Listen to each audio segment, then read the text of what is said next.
I am going to make rhubarb cookies. You wash and chop your rhubarb, then you cook it with half cup brown sugar and a quarter cup water.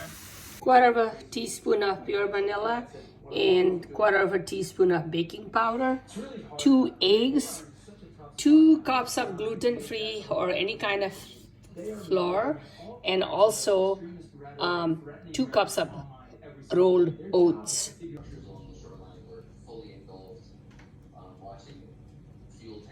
So I'm gonna pour about 2 tablespoons of local raw honey, 1 whole stick of butter, and then I mixed all the cooked rhubarb, and here you go. I am using some trail mix. I didn't have any separate walnut and cherries, so I decided to use the trail mix. We're gonna mix together. Ready to bake it for 365 for 40 minutes. Here you go, cookies is baked and it looks really good.